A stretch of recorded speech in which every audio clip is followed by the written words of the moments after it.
Hello ma'am and sir, good morning to all of you and welcome back to my YouTube channel. I'm Winston and you're watching Winela TV. Nandito po ako ngayon sa MOL PCB or MOL Training Center para kumuha ng training na DPM or Deck Painting Maintenance. So mga mama sir, samahan niyo po ako sa video na ito. Let's go!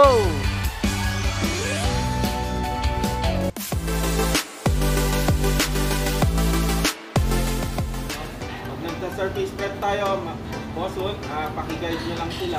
Ang training na DPM ay isa sa mga in-house training na pinoprovide ng aming company. Sa training na ito, tinuturo at pinapaliwanag sa amin ang proper surface preparation, tamang pag-apply ng pintura, tamang pagtimpla o ratio ng pintura, at bakit nga ba nagkakaroon ng kalawang sa barko. Pero bago kami magpunta sa kanya-kanya naming trabaho, nagkakaroon muna kami na tinatawag na toolbox meeting or pre-job meeting, na kung saan pinag-uusapan namin ang tungkol sa risk assessment at tungkol sa safety ng bawat isa, na sa ganon ay walang ma-injury o disgrasya sa training na ito. After namin magkaroon ng toolbox meeting, kami ay hinati sa 4 na grupo, na kung saan ang 2 grupo ay gumagamit ng manual tools at ang ikalawang grupo naman ay gagamit ng power tools. Ang manual tools ay ang mga sumusunod: chipping hammer, clipper, wire o steel brush at sandpaper kung kinakailangan.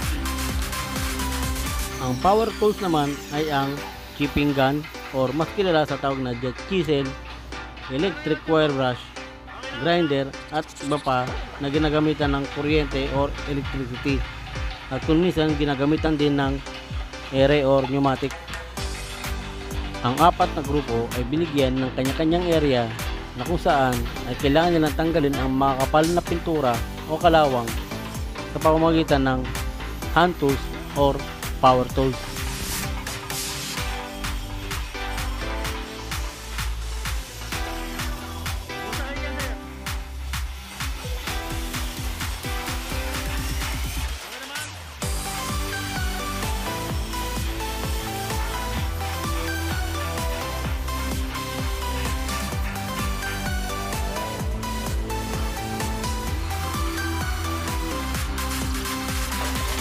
Ito naman ang isa sa mga tinatawag na manual tools.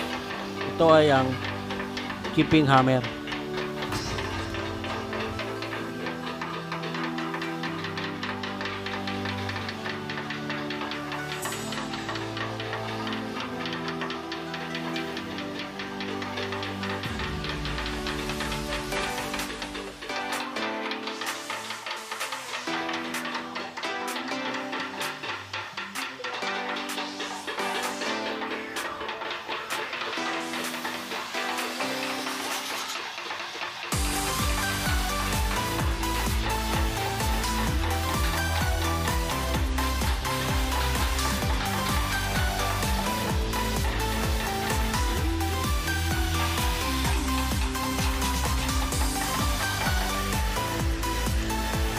Kapag natanggal na ang makakapal na pintura at kalawang, ay pwede na itong gamitan ng hand wire brush or steel brush para ito ay tuminis at pwede na itong pinturahan ulit.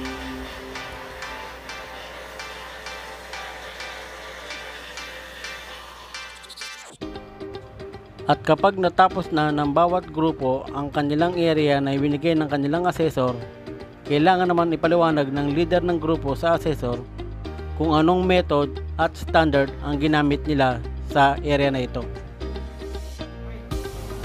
So sir, unang-una, ano yung method na ginamit ninyo? Yung separation dito?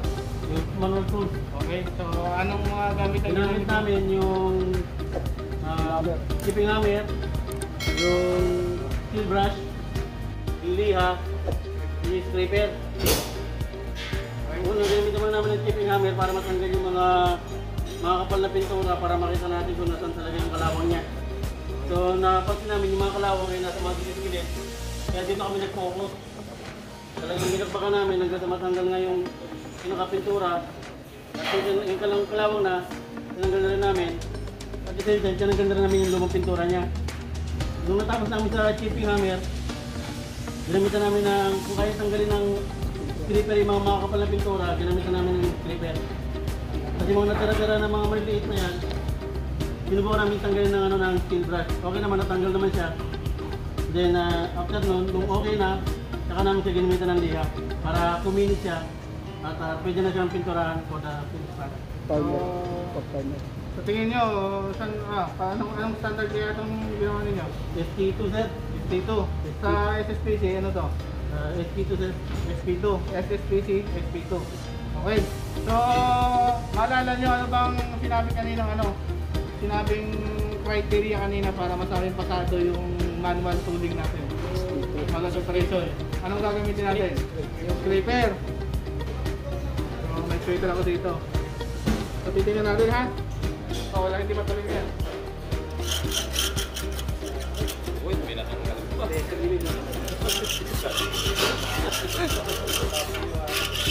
So, tuloy na pasado. Ito, mabibitingan na natin ito ang requirements natin, ST3, ST2. Paano kung ang requirements ko, ST3? Hindi. Mapasa ba? Okay, so hindi siya mapasa. Paano masabi? Mapasa hindi. ST3. ST3 papasa. Papasa din sir kasi ginamit ko. Pero manual lang ang ginamit niya.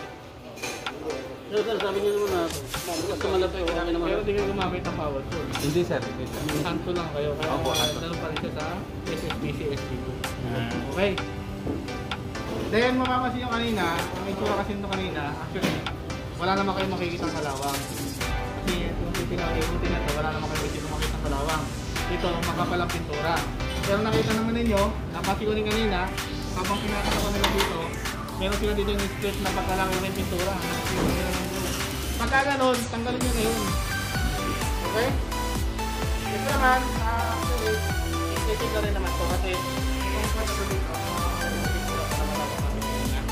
So, pinagpinag ko na lang kami para malalapin na. Okay? So, kanina okay lang kayo, pero ang problema na ito kanina, pag ano kasi kakakapal na masyadong makapal na pintura, kailangan mo rin i-ring to mapipilis sa rin ng dila. So, pangit din na magiging resulta kung anong voltage yan. Okay? Tapos kung makikita nyo yung styling kanina, hindi ka na masyadong pinasagad. Kasi nga, manual lang ginagamit natin. Tapos ang dito tayo sa mga kung ano lang kaya nilang tanggalin. Okay? Okay? Napaka kayo? Yes! Congratulations! Ito, kaninong grupo to?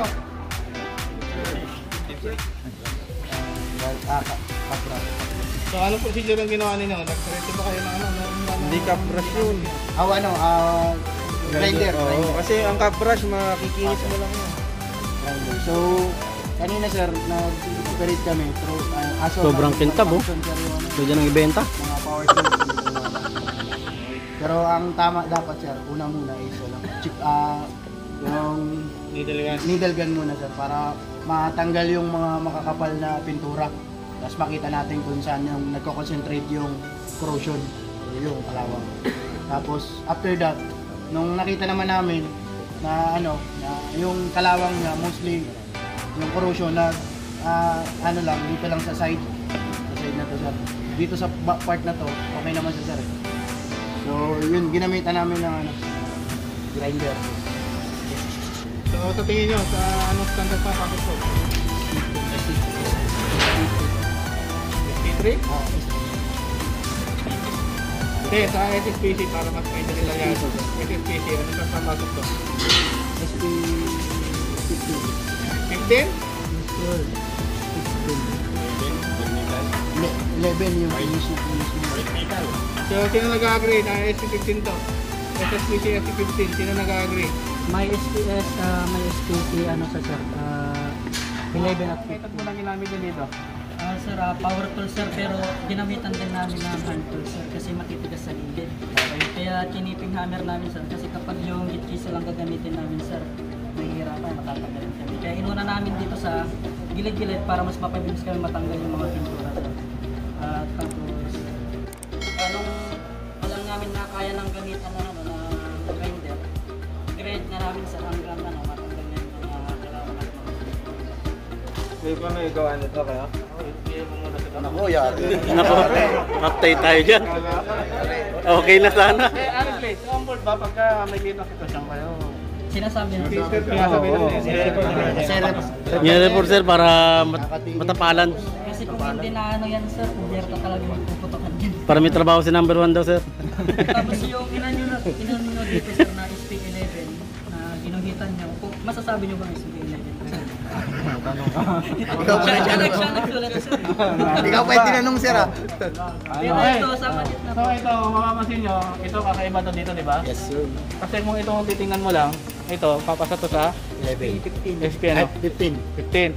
Ano nga, kumbaga ano nga sabing ano yung special remarks dun sa SP11 natin? Anong kailangan meron? Kabrush. Meron siyang ano, sir? Merong ano? magaspang. Yung magaspang. Yan, may profile tayo. Profile. Parang Ito kumapit. kanina, ganito na itsura niyan. Finish Ang sinabi ko lang sa kanila para may example tayo dito, ng 11. pinagawa ko sa kanila ng 11. Ito ang itsura ng 11. Magkalayo ba? Malayo, sir. Makintab lang isa yung sa ano. Ito, makikita mo may profile talaga. Pero ito, pag ginamitan mo ng wire brush to, babalik sa ganito yun. So, kung mabibiliin mo, mas magandang pinturahan yung ganito. Mas kakapit yung pintura natin. Okay? Yan, bawal na ako yan. Papanis yan. Hinawakan. Asin na yan. Ganyan yung mabait. Okay? So ito, may ano rin ba kayo? May kulang din ba kayo na gamit na kailangan meron kayo kanina? Yung top brush talaga sir, para matanggal. So, kapos talaga malaking tulong dapat. Manual lang yung ginamit namin dito, hard tool. Ang mga tools na ginamit namin dito, chipping hammer, wire brush, and scraper, and sandpaper. Ayun, wala namang masyadong kalawang yung mga larger area. Nag-focus kami dito sa mga welded area. So, inuna muna namin ito. Tinanggal muna namin yung lahat gamit yung chipping hammer muna lahat. Chipping hammer. Tapos, sinundan namin ng scraper kung ano pa yung kayang matanggal na gamit ng scraper na hindi kaya ng chipping hammer. Then, last yung, second to the last yung wire brush. Then, final yung ginamit na naman yung sandpaper. Galit yung Si Sir, parang pagpaglakamay ko, parang konyo eh, parang grabe ng lasal eh. Ano mo yung tama Lang eh. yung chipping hammer? Nagalit eh. Kaya ito kanina, actually ang pinagawa ko lang kanina ang tapos sila, problema kanina, may mga tira-tira dito kanina ito, wala lang kita. So sabi ko sa kanila, although makapit naman na siya, ang purpose nila lang aesthetic na lang.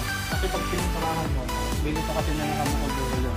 Kung may chance kayo na kayo pa niya naman buo, hindi mo sila yung mga so, okay. So, wala naman lang din ang nakukuha ng lahat, pare-pareho lang. Ito lang naman ang ganyan ito. Kung magagawa mo na ng paper, kung may ganyan na, ilalagay ko na yung maraming dito. Meron tayong gas pang ilagamit ng bilang digit. Okay, satisfied mo kayo dito? Yes, sir. Anong standard ito, sir? Standard namin sa SSPC 2, then sa IS na naman. Okay, balak pa. Yun!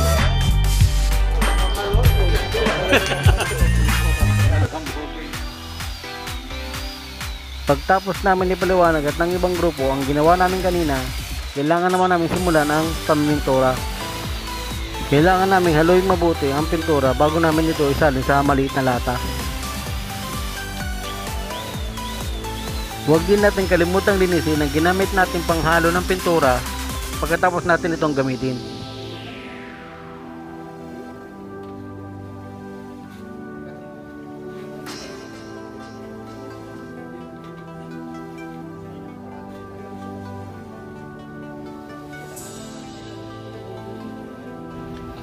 Kasi yung mga ganyan sa lahat. Sa pamimintura naman, kung sakaling gagamit tayo ng epoxy na pintura, ito ay may kasamang hardener.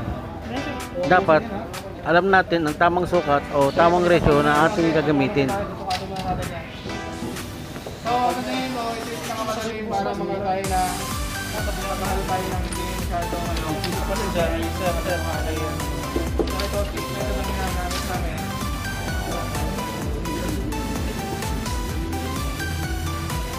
So, hindi naman necessary kailangan. Yes, okay. Para malaman ang tamang ratio ng gagamitin pintura, ito ay nakalagay sa label mismo ng lata.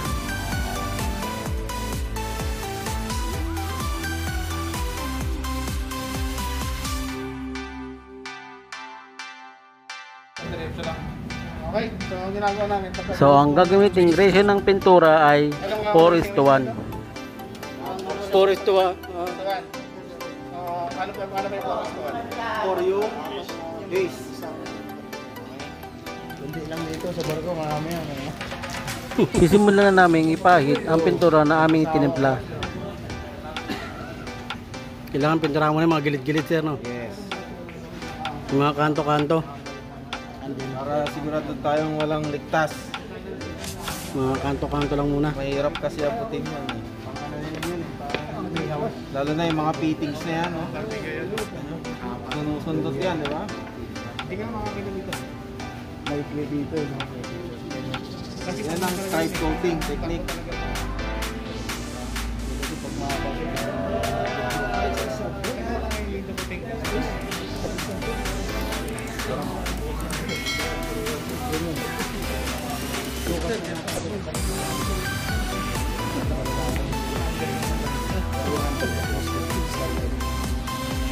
Sir, pwede ka na mag-umpisa.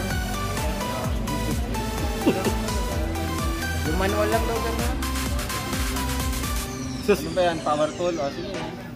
Isang araw pa lang nag-training ito pero biyasa na, sir, yun. Parang Oo. silpitaso eh. Pag isang po nag-training to, baka mag-inspector na rin to, sir.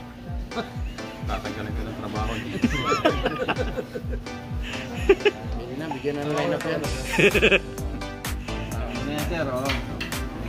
Saka yung mga fittings sa unahin din. Pero yung tinuturo namin sa inyo, hindi naman kailangan makipagtalo kayo sa umur na. Ano namin kinakita. Baka mamaya sabihin yung tipin din.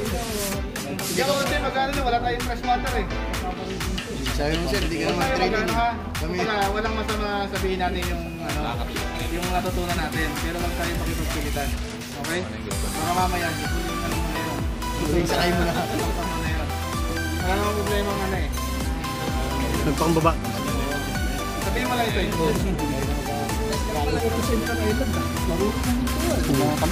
Tingin ka muna rito habang wala si sir para kita yung mukha mo. Yun. Ito sa pintura, hindi na parang Ayos lang naman, eh, ba't minamaliit yung lecturer? Barko din yun, nasa tubig din yun. Magkaiba lang ng ano. Ay, pala na magkaiba na ng sahod. Yung trabaho. Same na. Tsaka barko din nasa tawag din. Ano nga sa mga tayo sila po eh.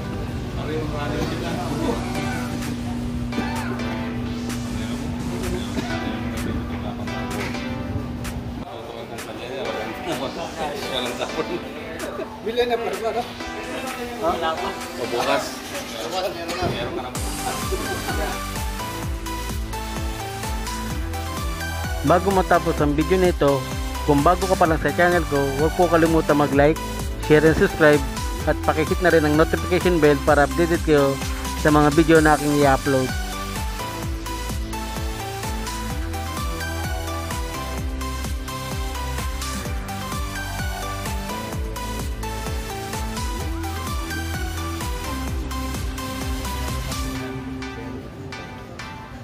Pagkatapos naman itong pinturahan, gagamitin naman namin ito ng tinatawag na WFT or sa mas kilala sa tawag na wet film thickness. Kaya pa nag-apply kayo ng makapal na pintura ha. Parang yun ang magiging itsura niya eh.